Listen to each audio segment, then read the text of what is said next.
So everybody should have their exams back with them, and their grades should have been updated on coursework. So please make sure that your grades on coursework is correct. The final exams will be available for you to see, I'm hoping Monday, if you're around.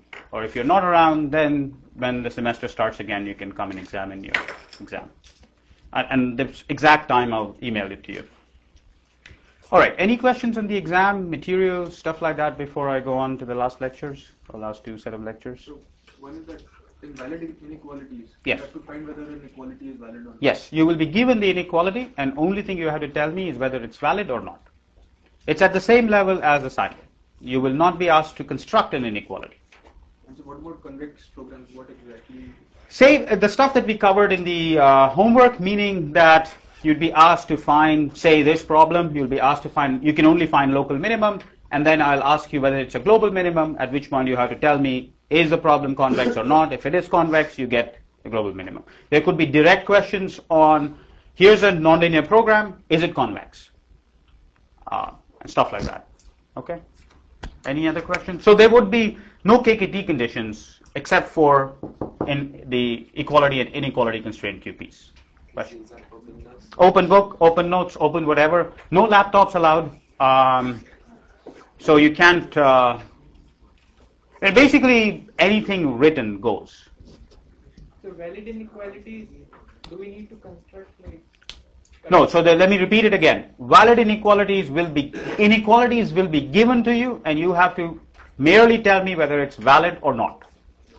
You do not have to construct any inequalities. I'll give you an integer program, I will tell and give you an inequality and say, all right, is this inequality going to be valid for this integer program or not? Okay? All right, so let's go back. So before I start today's lecture, let me just reiterate what we've been doing for dynamic programming, sort of put some ideas, and then we'll show one more example today.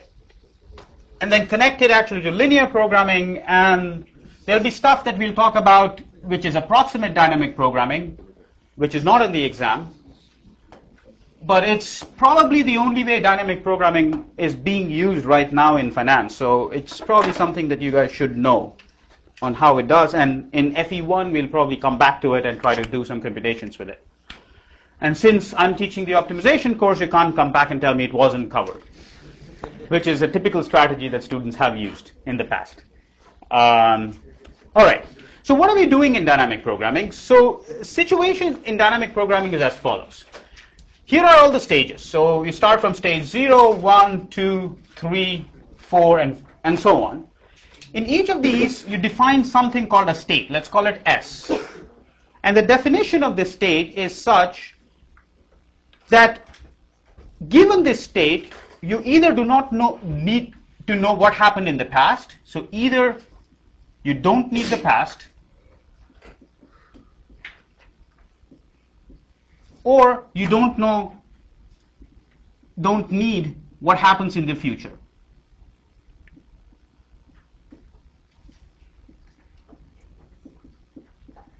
You can solve for what happens in the, so this depends whether this direction is valid or that direction is valid, depends on how the recursion is going, whether you're starting from here going forward or you're starting from there going backwards. So in the first example that we did last class, we did this thing about capital budgeting. In the capital budgeting problem, we defined our states to be Vj, S to be equal to the maximum revenue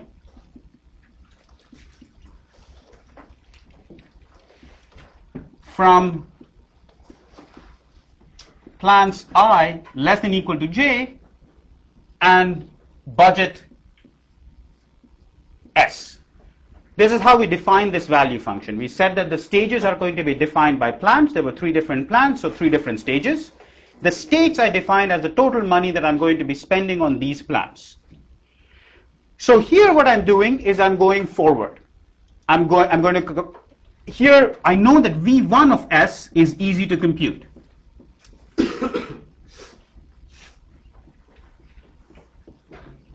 Why? Because I know the total amount of money that I want to spend. There's only one plant on which to spend it. this is easy to compute. So as soon as I know that V1 of S is easy to compute, it already tells me that I want to have a recursion that goes forward, which means, so this implies that my recursion Vj of S should be related to, let's just put a squiggly line here, to Vj minus 1 of S. I want to go forward. I want to be able to compute V1, then V2, then V3, and V4, depending upon how many stages I have.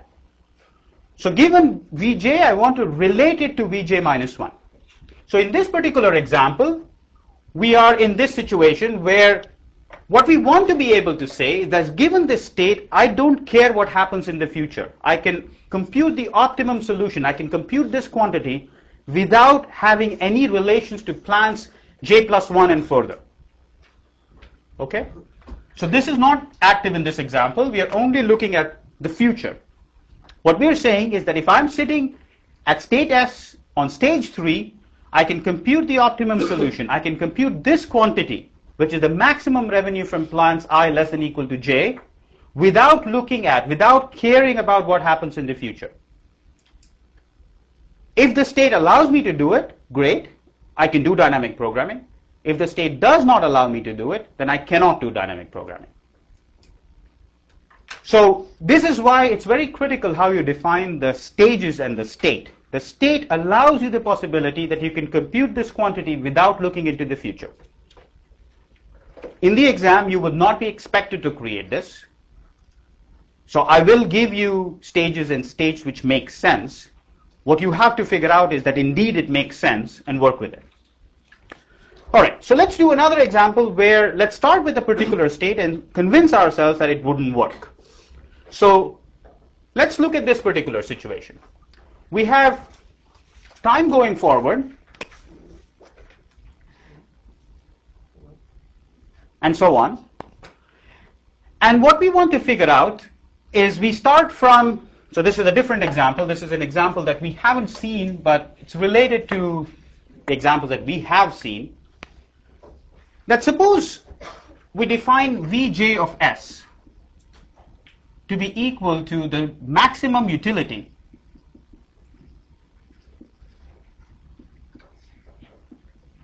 and let's just put utility in quotes. We haven't really talked about utility theory in this class, so let's just say utility is the maximum revenue.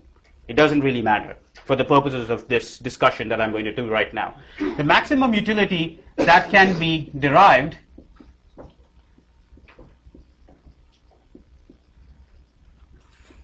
by investing S dollars in the market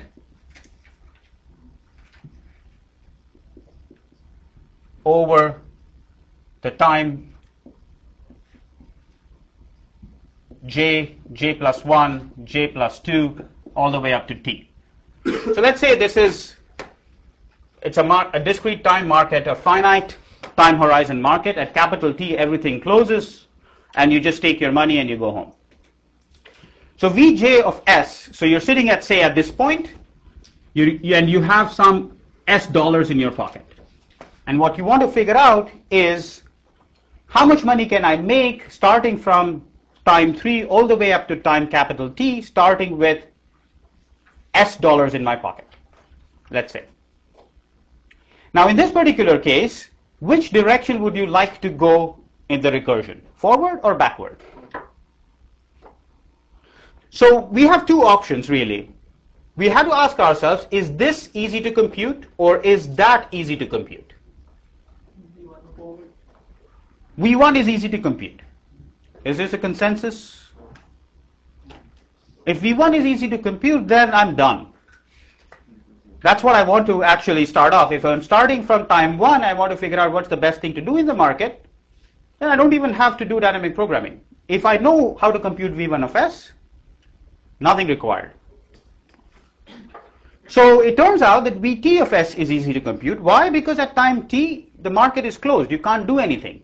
If you have S dollars, that's the maximum number of dollars that you can compute. There's nothing you can do. You cannot invest. You cannot have it. If you've got S dollars, so Vt of S is in fact equal to S.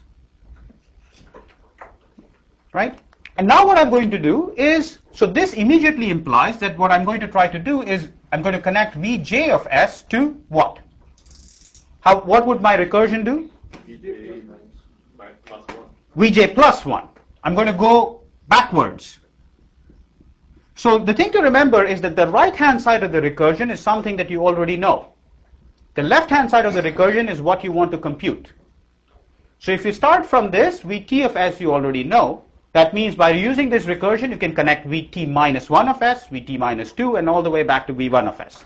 We'll see an example of this in a moment.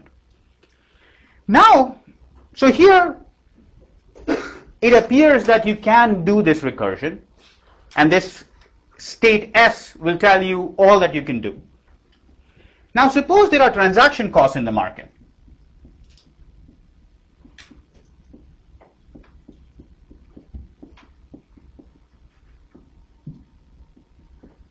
So again, let me go back a little bit. Once you're doing this kind of recursion, what it means is I don't care about the past.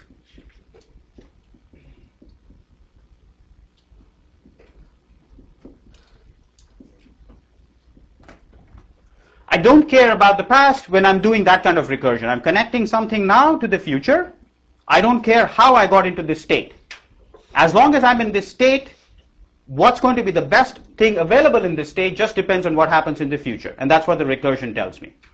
So when I'm recursing backwards, I don't care about the past. When I'm recursing forward, I don't care about the future. The state must be able to do this breakup. If the state doesn't allow you this breakup, I can't use dynamic programming. Now suppose there are transaction costs in the market, and would the quantity S still consider, would it be still a state?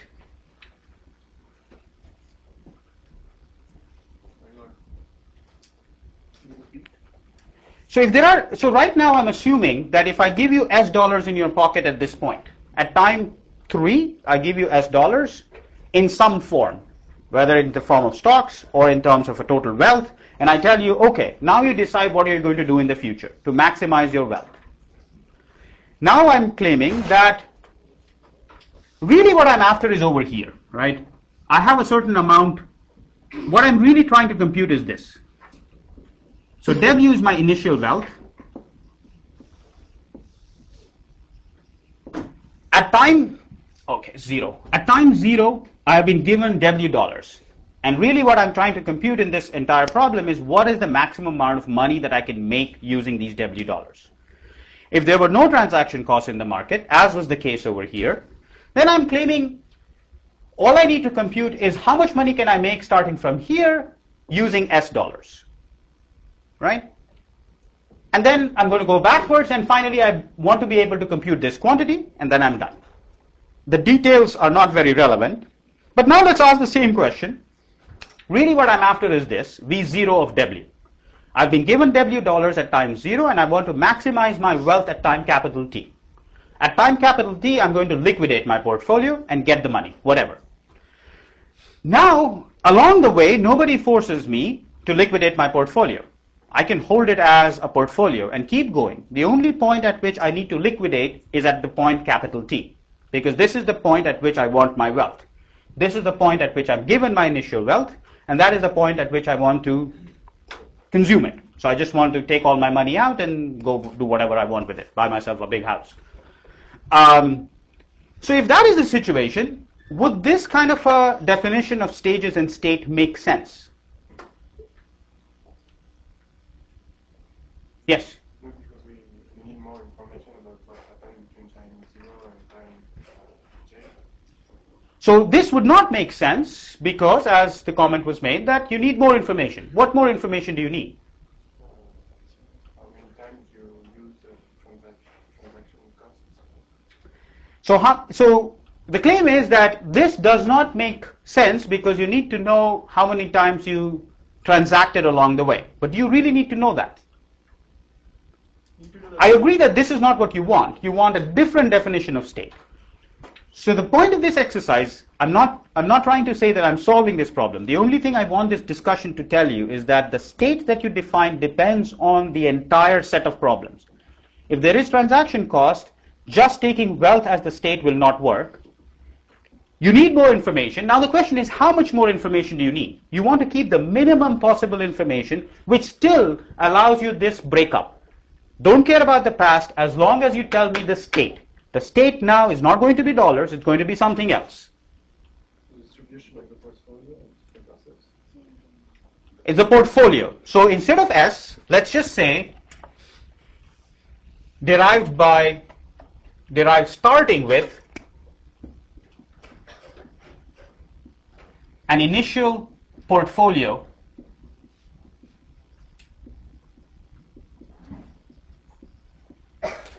phi. So I'm just going to change the symbol here from S to phi. Is this enough? Do I need anything from the past? If I tell you what portfolio you came into here, do you care about how you got in there? So in order to compute what is the best you can do over this period, starting with this initial portfolio. So this is the definition of this value function. What is the definition of the value function? I don't care about what happened in the past. I came into this portfolio with a portfolio phi, and now I want to compute what happens in the rest of the period. Do I need to know how I got into that phi in the past? Do I really care about it? No. Given the portfolio fee, the largest amount of money that I make in the future has got nothing to do with the past.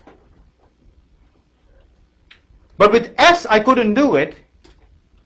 With just looking at the wealth, I couldn't do it because it was restricting the choices that I had along the way. The problem said that I could not start from wealth because I only had to liquidate at this point. Therefore, if you force me to liquidate at this point, you are unnecessarily taking money away from me. So a natural state at this point is going to be phi, the portfolio, rather than the total wealth. Okay? So let's keep this kind of discussion in mind, and then we'll go over to looking at the example today and see what more ideas we can get from there. So here's the problem. It's a lot sizing problem. It's the same problem that you did in the midterm, except that, it's exactly the same problem. You have got a certain demand, there's a certain fixed cost. In the midterm you didn't have fixed costs, you just had variable costs. So here's the situation. You are given various nodes. So it's node 1, node 2, up to node, let's say, capital T. At each of these periods there is a demand, dt, d1, d2, and so on. You can carry over certain inventories, S1, S2, up through st minus 1, and you can produce. So this is a big production node. You can produce P1, you can produce P2, you can produce P capital T. All right. I'm going to assume that the production cost, what did I do here? Let's call this x's, because this is what I call in the, let's call this x1, x2. This is the amount that you produce, S capital T. So production cost has two components, a fixed cost f of t. This you pay only if xt is greater than 0. And then you have a variable cost component P sub t. Depends on the time unit that you're at. You've got inventory holding costs, which are HT.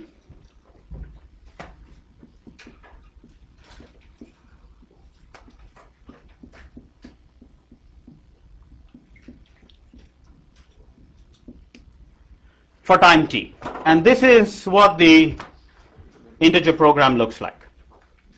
Why is this a mixed why do you have to have integer variables? Because you have fixed costs. You have to pay a cost only if you produce something bigger. Yeah. Okay.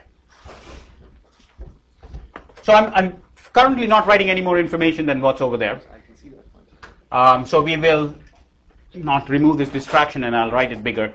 So this is the integer program. All it's saying is that this constraint here is simply saying that the production plus the inventory that's coming from the period before minus the inventory that's going forward should equal the demand. No backlogging allowed. xt and st is greater than or equal to 0, the inventory at time 0 is equal to 0, and yt takes value 0 or 1. So yt is a variable that decides whether I produce or I don't produce. Now what I want to make sure is xt is in fact equal to 0 when yt is equal to 0. That's what this constraint does. The only tricky part is what constant to put here. So really what I'm doing is a constraint like this, that the production x of t is less than or equal to some large number m times y of t. If y of t is equal to 1, then I want to make sure that xt less than or equal to m is a redundant constraint. It does not impose any more constraints. If yt is equal to 0, it just forces xt to be equal to 0. Don't care about that. Right? So let's just so we need to figure out what is m. What is a reasonable m to put? And what I'm claiming is that this is always true. xt is less than or equal to the summation of the demands tau greater than or equal to t d tau. You sum up all the demands starting from time t all the way up to time capital T, and I'm claiming that the production at time little t cannot be more than that demand. Right? Because there is no backlogging allowed, anything that you produce can only serve demand in the future. It cannot serve any demand that has already gone by, and therefore x sub t has to be less than or equal to this quantity. This is a bound that's there on the problem regardless of what I do with xt. So I just use that as my constant and multiply it by yt. All right? Okay. So that's the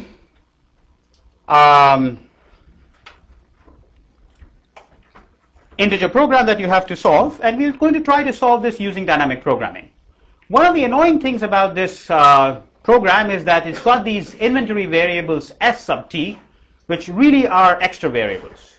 I mean, given xt and given dt, if you take an xt which is feasible for this problem, and you know what the demands are, you can exactly compute out what the inventory should be. Right? And this is what the inventory is going to be. Inventory at time t is the difference between the total production minus the total demand. Whatever you have produced up to time t, subtract from it the total demand that you have produced up to time t. And you need to have a constraint that this quantity is greater than or equal to 0. So if you change those, then you get a different... what happened here? Decided to jump. You end up getting a different integer program, which is this. So this one, sum of tau from 1 to capital T, what am I doing here? Oh, the summations are wrong here. This should have been summation of tau going from 1 to little t, xt has to be greater than or equal to the summation of tau going from 1 to little t d tau. So both of these, the upper summation interval on that constraint is wrong. This is for every t taking values 1, 2, up through capital T. So this should not be a capital T, this should have been a little t. And so what this summation is doing basically is making sure that the inventory quantities are non-negative. That's all it's doing. And all that happened from going from that integer program to this integer program is got rid of inventory variables. But if you do a variable substitution, what happens is that the production cost changes. P hat of t is related to pt by this relationship. It's pt plus all the inventory holding costs starting from time t to time capital T. It's just a simple variable substitution. If you stick it in, you'll get that this is true. And what we have done is that there is an overall constant, which is this quantity, which has been ignored. It's just a constant that just depends on the demands. There's no decision variables there. I can throw it away as far as my optimality goes. So this is the IP that I'm going to try to solve. This is the problem that I want to solve using dynamic programming. Okay? You ignored, and can you explain the last part? So if you substitute, so what I've done here is you've got this objective up here, which involves yt, xt, and st.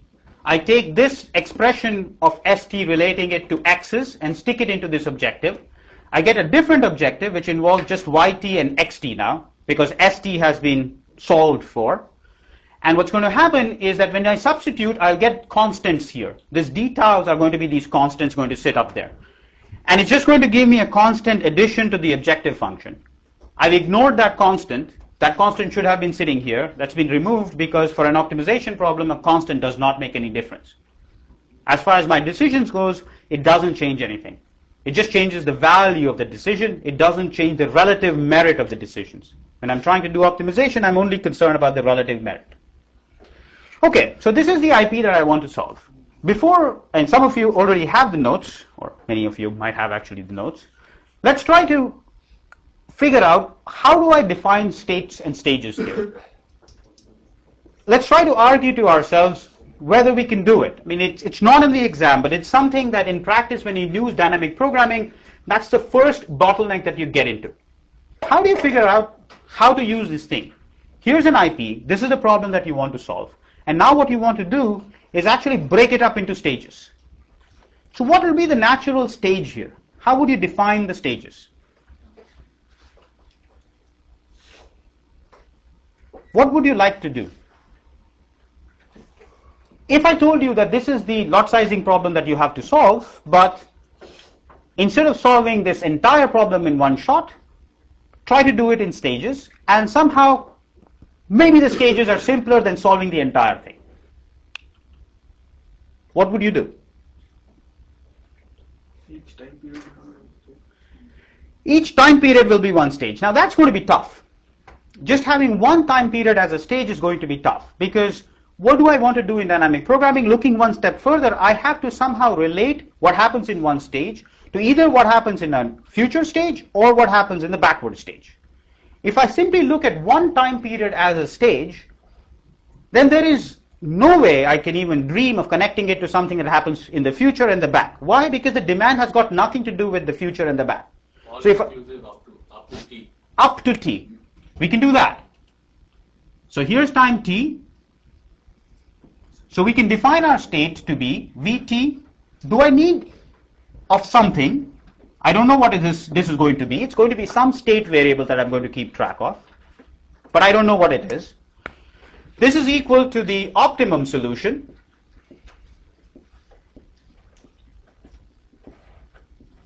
of the lot sizing problem up to time t. That's what I want it to do. I want it to be able to connect it up to time t. Let's not worry about the state for the moment. We'll come back to it. Let's just think, if I'm going to use that as my definition, which way do I want my recursion to go?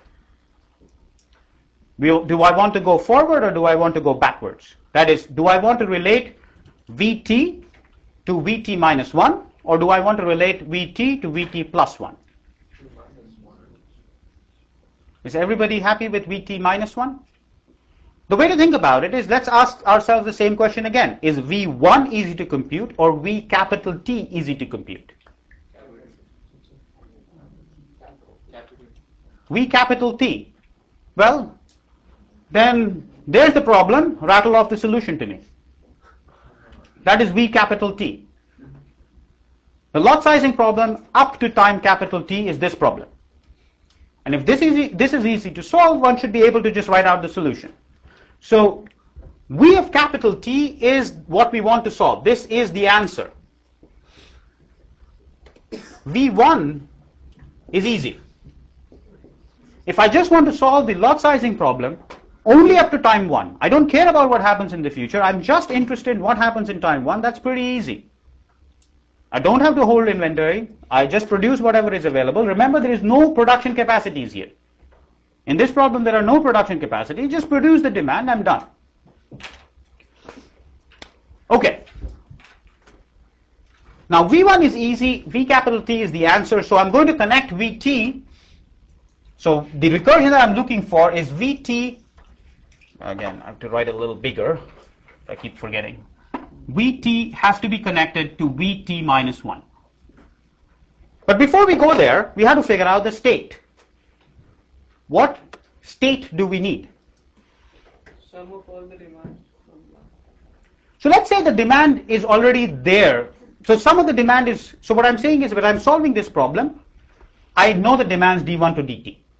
My definition is that optimum solution of lot sizing up to time t. When I'm saying that this is what it means, then clearly I need to know what the demands are. Otherwise, I can't solve this problem. Do I need to know anything more? What? XTYT.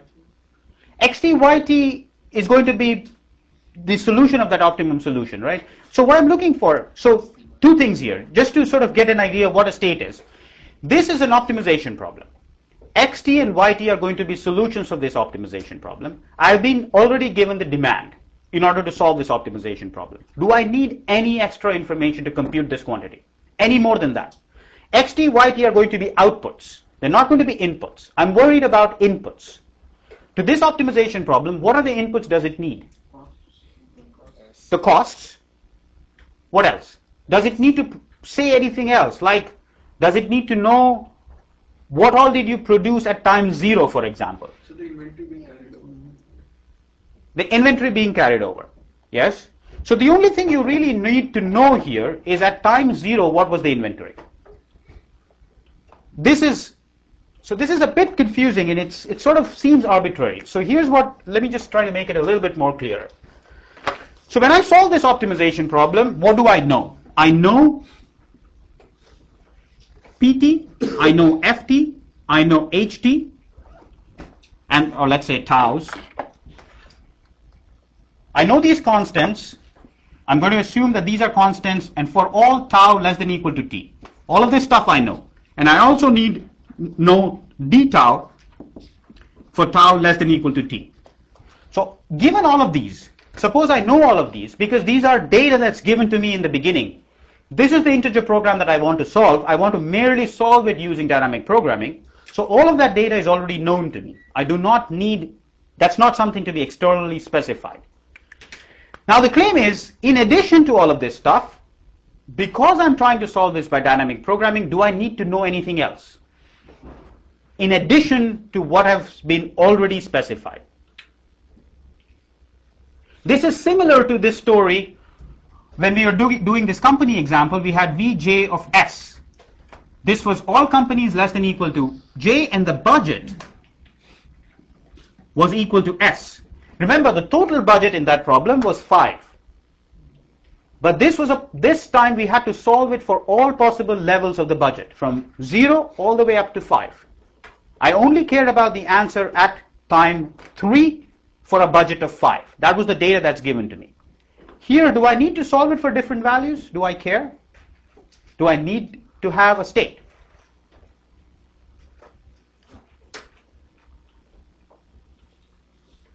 What else do I need to know here? If I'm told that the inventory at time 0 is equal to 0, what does it, in which case, I don't really care about anything else. So this is a number that I can compute. This is no longer a function. This is a function. This function depends on how much budget you put in. You have to compute this value for different values of S, from 0 all the way up to 5. This guy over here is just a number. For every time, you just have the minimum cost. What is the minimum cost to produce up to that time? No states, just stages. All right? Okay. Now, how do I relate this to Vt minus 1? That's sort of our next big story. Or more generally speaking, what I want to do is to be able to connect this quantity Vt. So I want a recursion, and that's going to be a different idea that comes up here. I'm going to take recursion connects Vt to past values.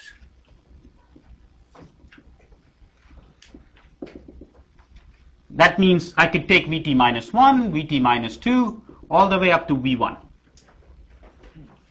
So in the recursion that we have seen so far, we always connected Vt to either Vt plus 1 or Vt minus 1. Here I'm saying is that's not really necessary. The whole story behind the recursion is that I should be able to compute Vt knowing the past. And what do I know in the past? I know V1 through Vt minus 1. So I'm allowed to use all of these quantities. There's nothing that prevents me from using all of it. It may be convenient for me to just use the past, but it's not necessary. Okay?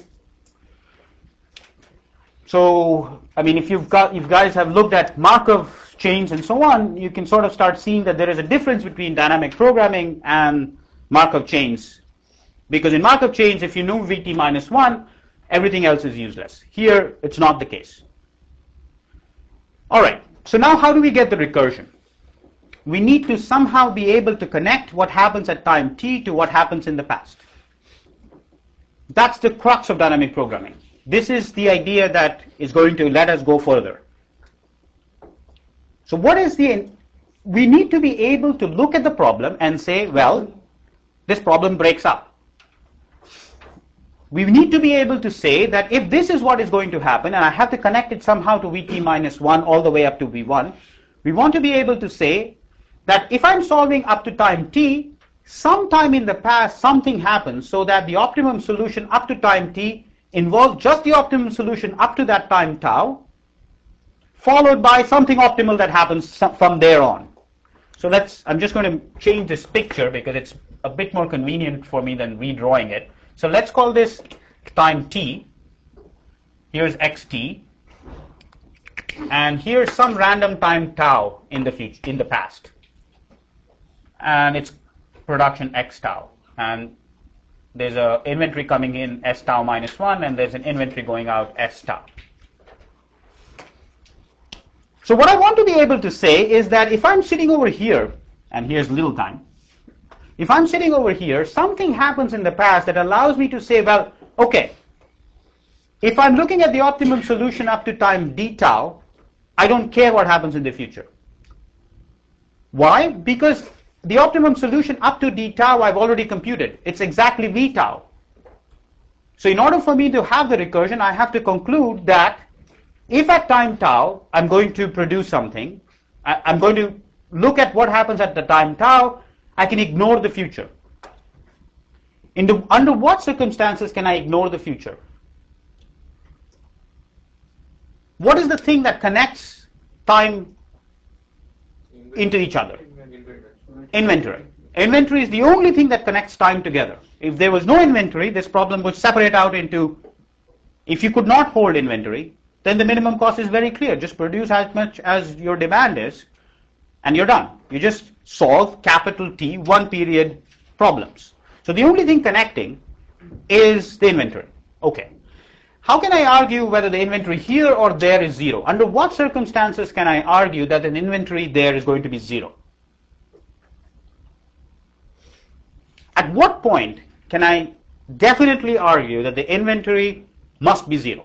The demand is being met. Demand and inventory at a previous stage just equals through the production level. So if the demand is 0, does the inventory have to be 0? Demand is exactly met. No. So demand is 0, the inventory can be positive. Demand is exactly met. Now, look, we're trying to solve for the optimum solution, right? If the demand is exactly met at a particular point, it depends on, does it necessarily mean that the demand must be exactly met just using production? No. No, using the previous. So the S tau would be 0 if the demand is exactly met up to this point. Now let me ask you this. Suppose you produce at a particular point x tau. There are fixed costs in the problem. Consider this situation. X tau is positive. You produce at time tau. I claim that this implies that S tau minus 1 must be equal to 0. You will not hold inventory. Or let me put a caveat on that. You can find an optimal solution such that if x tau is positive, then S tau minus 1 must be 0. I'm not saying all optimal solutions have this property, but there exists some optimal solution which will have this property. So if the inventory holding cost is greater than the production cost, What happens? then you will want to use the inventory as soon as possible because you don't want to carry it over to the next period. Correct? So then in that case, if the demand is met by that inventory, then you would like to use the inventory for priority. Yeah, but what if it doesn't happen that way? I have to be able to argue that just using this property, just the fact that I'm producing something at a particular point, I'm arguing that without loss of generality, I can assume that the inventory coming into that node must be 0. It is already sorted for the prior stage. Because otherwise you meet the demand for that period with your inventory itself. Yes, let's go further. Why can't I do some with production and some with inventory? Your argument is that you would meet the demand using inventory. Suppose inventory runs out. I'm arguing that if you're going to produce something at a particular time, you will never mix the two things up. You will never meet some demand using production and some demand using inventory. Why? Because of the Yeah? cost, because you would have produced more in the period before that, Yeah? because the cost of inventory would have been. It's like a LP problem. Yeah? It's a bit like an LP problem. It is an LP problem. It's a one-stage kind of LP problem. So both of your so let's go with this argument one step further. There's one component missing. So you're arguing that you would have produced in the past. So the reason you're not going to mix production and inventory is because you would have made something extra in the past. And what happens then? And that the inventory cost up to time tau Yeah. would have been less. Would have make us save more money than Production. Than production at time tau. Right. So let me reiterate this argument. So here's what is happening. Suppose you decide, so if x tau is positive, that means you've already paid the fixed cost and you're producing something. Now just look at the network with all the fixed costs paid. After that, it's simply a question of, do I satisfy this demand by coming from some point like that? Or do I satisfy the demand coming like that? That's all that's going to happen. Once you have decided where you're going to produce, you're just looking at two different paths through this network. You're either going to produce something at some time in the past, carry it over and meet the demand, or you meet the demand this way. There are two possible paths by which you can meet the demand. Now, one of these two paths is going to have a lower cost. Let's say they're equal. Then in which case I can choose any path. I can either drive the production to zero or make sure the inventory is zero. But if this particular path has the lower cost, then having x tau positive is clearly not optimal. If this particular path has the lower path, then having s tau minus 1 positive is clearly not optimal. So you don't have capacity constraints. Don't have capacity constraints. There are no capacity constraints in this problem. If there are no capacity constraints, this immediately implies that all I'm doing is deciding where I'm going to produce, and the moment I decide where I'm going to produce, it's an LP. It's just paths. I'm trying to satisfy demands by either coming from the past or coming directly. So if I come directly, that clearly means that this path's cost must be higher. And as was pointed out, if this is higher, then there is no point in having inventory coming from there. If this cost was lower, then there is no point in producing. So if you're producing, yes? But you have to check all the paths. But you have to check all possible paths. Yes, I agree. But regardless of what happens, which particular path comes from the past, it must all pass through this edge. I don't care where the production happened, but I know that all of those paths should come from here. And if I'm producing here, then the cost of all those paths should be greater. And therefore, this must be zero. So that's why I never said that it's difficult for me to figure out where it was produced in the past, but it's easy for me to figure out that if I'm producing right now, then it's optimum for me not to carry over anything. Okay, so suppose that happens. If you have this structure, how can I use this to get a recursion? So this is a structure that allows me to break up problems. It says that if I produce at time tau, nothing comes from the past, which means the past is independent of whatever happens in the future. Could you say the last part again? Yeah. I was just wondering if there's capacity constraints across. Fails. This argument fails. So the comment is, if there were capacity constraints on production, this argument fails. Because then one unit here may not have been producible back there. It's possible that you just don't have enough capacity to produce this. So even though this particular path has lower cost, you fill up this demand using as much as you can, but you can't fill up everything. So you have to use that one. But since there are no capacity constraints here, I know that cost is the only matter. There is nothing else that's going to stop. Question? So we can't use dynamic programming with capacity. Well, not this form of dynamic programming. but you can try to do something else. This particular recursion will not work. So the question is, can we use dynamic programming with capacity constraints? Clearly this recursion will fail. But there might be other ones. And that's one of the tough part of dynamic programming, is that you can, if you can do it, you can claim, yes, here's a recursion, I can do it. But to claim that you cannot do it is a hard problem. It's something that's deciding that it might be an undecidable problem. It might be harder than whether an NP hard or not. It may be undecidable. You never know. Okay. So now let's go back to our story here. So this is I'm going to try to use this property for a recursion. How do I do that? How do I get my recursion using that property? The property that if I produce at time tau in the past, then the inventory before that must be 0.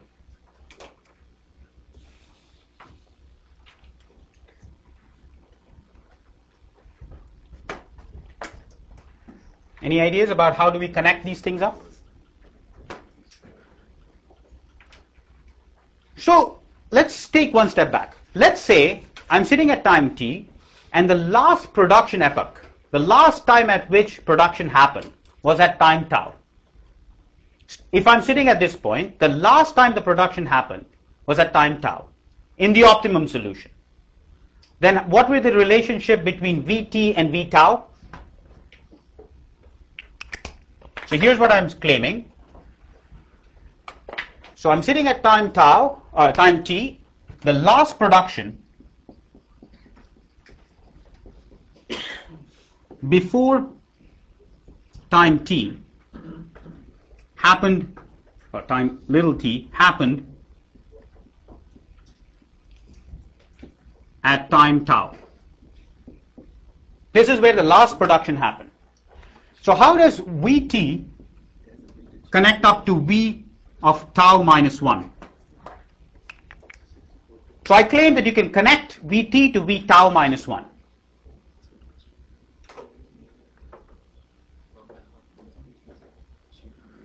What will be the connection? So what is happening is, remember, this edge doesn't exist. Because of this property, I know that that edge doesn't exist. So what will be, how will I connect Vt to V tau minus 1? What would have happened? How much would be the production here at x tau? D tau? No. Plus V tau plus sum of all the demands at the time period between Tau and t. Yes. So this will be, and what will be the cost of that product? So we know that this would have two components. So the cost, the production here would be f tau. This is the cost of producing at time t, the fixed cost of producing at time t, plus what is the variable cost? P hat of tau, and summation of, let's say, s, or some other symbol, s going from tau to little t of ds. This is the total production cost in this period. Production cost after time tau. And add to this simply the cost of coming up to time tau, or tau minus 1. Sorry, not tau, but tau minus 1.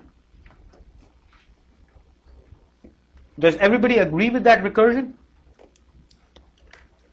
So what I'm doing is that if I knew that the last production happened at some time tau, then by my argument over there, I can assume that the inventory at connecting from tau minus 1 to tau is equal to 0.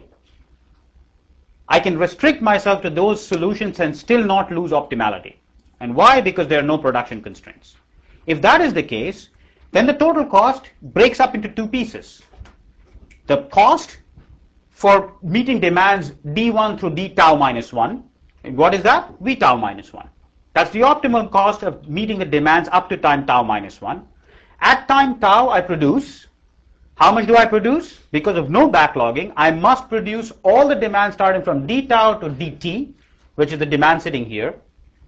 What is the cost of producing that demand? I pay the fixed cost at time tau, plus I pay this variable cost. And the reason I can just write it this way is because of the objective function here. The objective function here is basically production plus the amount produced multiplied by p hat. So the inventory has been taken away. Depending upon how much I produce, I immediately know what the total cost is going to be. Okay? All right? So in this we know that there's not going to be any production at time small t. no. We don't. So here I'm only assuming at some time tau in the past I produce. Tau could be time little t. It could be. In which case this will just become Vt minus 1. So I don't know what tau is going to be, but at this point all I'm saying is at some point tau was the last time production happened. Then this would be the recursion. But since I don't know time tau, what do? The fact that I don't know tau, how do I get rid of that problem? So this expression was written assuming that the last production had happened at time tau. But I don't know tau. Minimize. So what will be the minimization? What will be the range over which I'm going to minimize? Tau. What values can tau take? 1 to t. So tau can take values 1, 2, up to time little t. And we'll just use the assumption, we're going to use the convention that V0 is what? In this particular case, what do I want V0 to be? Because remember, when I do this recursion, at tau equal to 1, we ended up getting V of 0. And the definition of V tau was simply the optimum cost of meeting demands up to time t. So what would be V0 in this particular case? What would be the natural definition?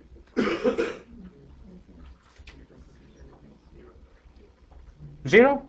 Infinity? Minus infinity? Those are the only possibilities. So which of these three are you going to pick? 0. V0 is equal to 0. It's just, it's something that, it's a convention, it's something that you just look at the iterations, you should be able to figure out what to do. It's very natural. In this case, you want 0. You don't want plus infinity. Typically when you have a minimization problem, and if you have something undefined, you usually typically put it to plus infinity. In this case, you wouldn't. Okay? That's it. That's the recursion. And I don't have time right now, but in the afternoon I'll go through a numerical example to show you how this works. But let's try to answer a couple of questions about this, and then we'll go over to, in the afternoon, look at a numerical. So what am I going to do here? I'm going to set V0 equal to 0, and I'm going to compute a bunch of different numbers. I'm just going to compute a bunch of numbers which I just call CUT, and that's, or UV, which is up there, which is the cost of production starting at U for everything. So that's just F of U plus P of U summation of, what did I say, tau T. T going from U to V of dt. So these are some numbers. This is a matrix that I will compute, pre-compute and keep it. So this whole compute number here is nothing but C of tau and T. And that's what this recursion says here. So you take values U going from 1 through T. V of T is equal to the minimum of V of U minus 1 plus the cost of producing from time U up to time little t. Okay? The latter part here, why is this optimal recursion and so on, we just talked about it. We didn't look at how to compute the solution. We'll do that in the afternoon. We'll look at a numerical problem. But let's try to answer this question, the next question there. So here, when I compute V of capital T, V of capital T tells me the optimum cost. So I start from V1 and I can compute V of capital T. Running through this recursion is fairly simple, and I'll show you that it's not very tough. And we can recover the solution from there, and that's also something I'll show you. But now let's ask ourselves this other question. Suppose we wanted to figure out the optimum solution where there were only 2 production epochs. Suppose you were restricted to produce only twice in the time period 0 to capital T. There was some additional restriction. This is not the same integer program that we started with. So first of all, In terms of the integer program, how would I impose this constraint? How would I impose the constraint that I only want 2 production times? Sum of xi should be less than So that's the IP. What do I do? sum of yi should be less than Sum of the y is less than 2. So number of production less than equal to 2. This is the same thing as imposing the constraint, the sum of t going from 1 through capital T, y of t is less than equal to 2. Right? So suppose we had that extra constraint sitting into my LP, or more generally speaking, suppose I wanted to figure out how is the number of times I'm producing related to the optimum cost. So instead of asking generically this question, give me the optimum cost, I want to also figure out how is the number of the cost related to the number of times I produce. Will this recursion that we do be able to give me the answer for that? If I had that additional constraint, do you expect V of capital T to satisfy that constraint? No, because we never imposed that constraint in computing V of capital T. We never said that how many times are you going to produce in the past. We only said give me the optimum cost. Maybe the optimum cost requires you to produce at every time unit. You don't know. So suppose this is what I want to solve. How would I define my stages and states? This would the fact that you changed the integer program by adding this extra constraint. This was not there in the previous integer program. You've changed the integer program. Now the recursion that you use will have to change, or maybe it's just a recursion, maybe you have to change the entire story. So how do I define stages and states in this case? What should be so let's remove this recursion from here. What should my stages be now? change will be time period each time. First and the second production. States, let's not worry about the states for now. Let's worry about stages. Once you figure out what the stages are, we can then talk about states. Maybe we don't need any states. We don't know. Let's start with stages. Last time we defined the stages to be basically connected to these production times. We defined a stage by saying up to what time am I going to produce, and then I'm going to go one step further and so on. Now what do I want to do in terms of stages? What are my stages? So you'll have to produce in the first period anyhow. Yes. Because And you just want to figure out, so don't focus on the 2. I mean, if you just focus too much on the 2, then you can find out easier solutions. Let's just, if 2 is becomes too easy, let's make it k, so that you can't give me any argument that based on numbers. K is some number. So if that is what I want to solve, what will be my stages? And it is very true that first time you have to produce. There is no backlogging, so you have to produce at time 1. So you might as well say that you find an optimal solution that just produces k minus 1 times after time 1. So what do I want to do again? I want to be able to define some function from which I can iterate, right? So that's what we did in the previous case. We defined up to time t because then I can go forward.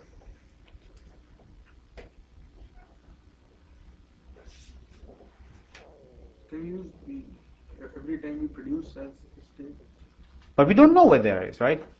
That's combinatorial almost. So here's what I'm going to define as the stage. I'm going to be defining, this is sort of like the most brain-dead state that you can define. Vk of s is equal to the optimum cost or optimum solution of lot sizing for times equals 1, 2, up through capital T. This time I'm solving the problem all the way up to time capital T using k or fewer, or let's say production times.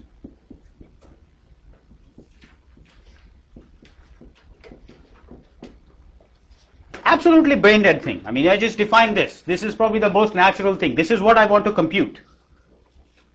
So let's just take that to be the definition of my stage. How many times am I going to produce? Now, in order for me to be able to use this, and again, it's the same story, because this is an optimal solution and I don't need to know anything more than the constants that are already given to me. I don't need any state. Vk is just fine. Now what I'm trying to figure out is which direction am I going to go? Is V1 easy to compute? According to this definition, is V1 easy to compute? What is V1? All the demands. Produce at time 1. So this is already given. F1 plus P hat of 1 times the sum of the demands. You can write out this answer. What about V? Now we already know what V1 is, and we want to get up to some number. Let's differentiate between this K and that K. We want to get up to some number K sub 0. So what we're going to try to do is connect V1 to some, or Vk to something that happened in the past, something that I've already computed. I've computed up to Vk minus 1, and now I want to compute Vk. So how do I really, what is my recursion now? How would I recurse back to K minus 1 or something that I computed even before?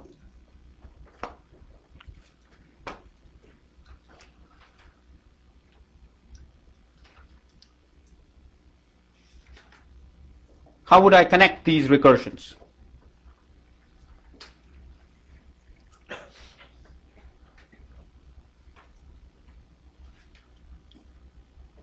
K equal to Vk minus 1 plus the production plus the cost for the K. Is that true? So we'll figure out that then something will run out here, but we'll see. Something will go wrong. So now comes a point where I've defined this as my optimum solution. I wrote out what V1 is, and now I've gotten myself into a situation where I want to connect Vk to something in the past. And how do I do this?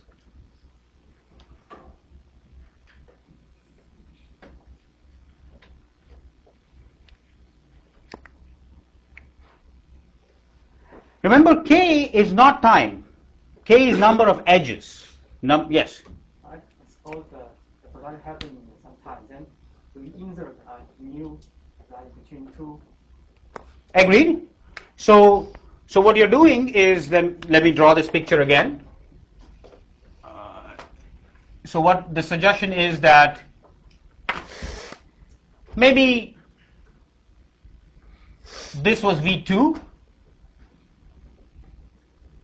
and that basically says produce here and produce there, and then you land up in the end period. So maybe that is V2.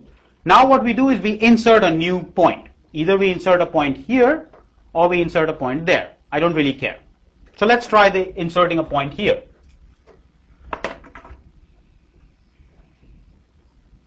That's possibly V3, right? And I want to be connecting V3 to V2. How do I do that? So I inserted a new point in between. Now how do I connect V3 to V2? Can I do it?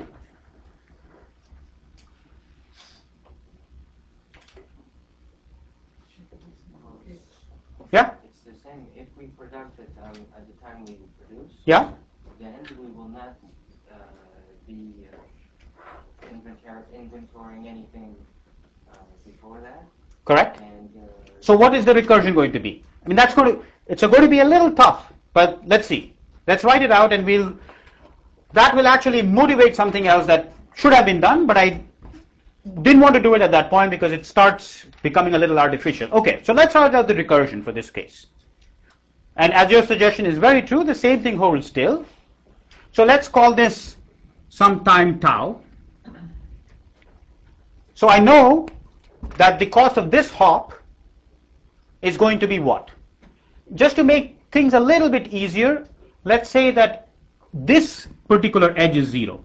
S of tau is equal to 0. So the cost of that edge, just bookkeeping, is going to be the cost of going from time tau plus 1 to the time capital T. So in this case, all these drawings are for capital T. It's the optimum production up to time capital T.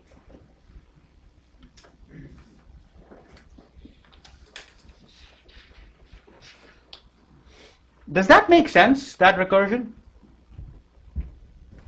Let's rewrite this into something which is a little bit legible. So I'm writing V3 is equal to V2 plus the cost of going from tau plus 1 to time capital T. All I'm saying is that it's just easier for me to bookkeep this particular edge is 0, which means the production happens one time later. Just bookkeeping. If you want to start from there, you just have to keep track of something else. Does that recursion make sense? What do you want this particular number to represent? What do you want this to represent? Minimum when we are having 2 times production. What? So V2 is the cost to the end. Right? By our definition, V2 is the cost to the end. But if I want that recursion to work, what do I want V2 to be?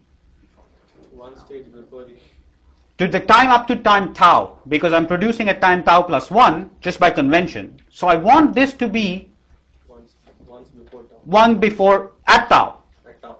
Right? So we want V2 here to have the definition that it is the total, it's the minimum cost using only 2 production epochs up to time tau. But our definition here said that I'm trying to keep track of Vk, which is the optimum cost up to time capital T. Which clearly means that this recursion forces us that this definition is not right. We need a state. Without the state, we can't do it. In this particular problem, we are forced to use a state.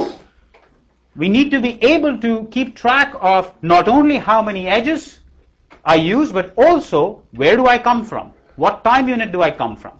So here we have to define this quantity for 2 things. Vk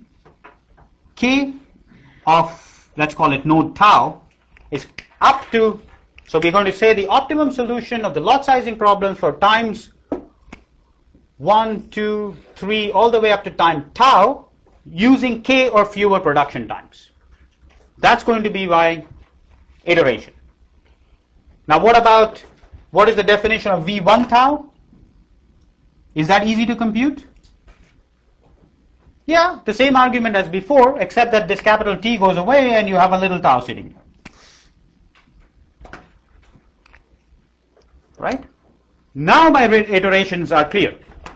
Now I know that V3 of T, in fact V3 of any time T, is equal to what? It's equal to the minimum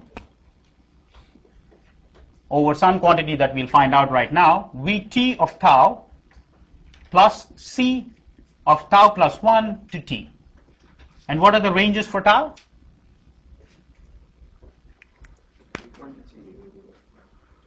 One to,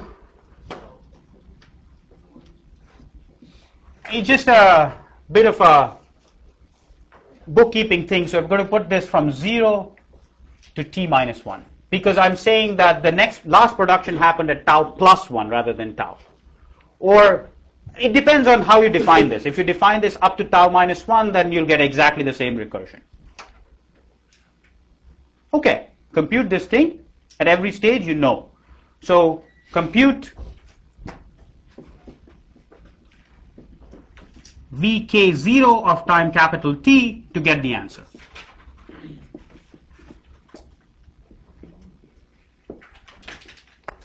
All right? Okay, so in the afternoon we'll do a couple of numerical examples to get this idea through and then work through the rest of this lecture.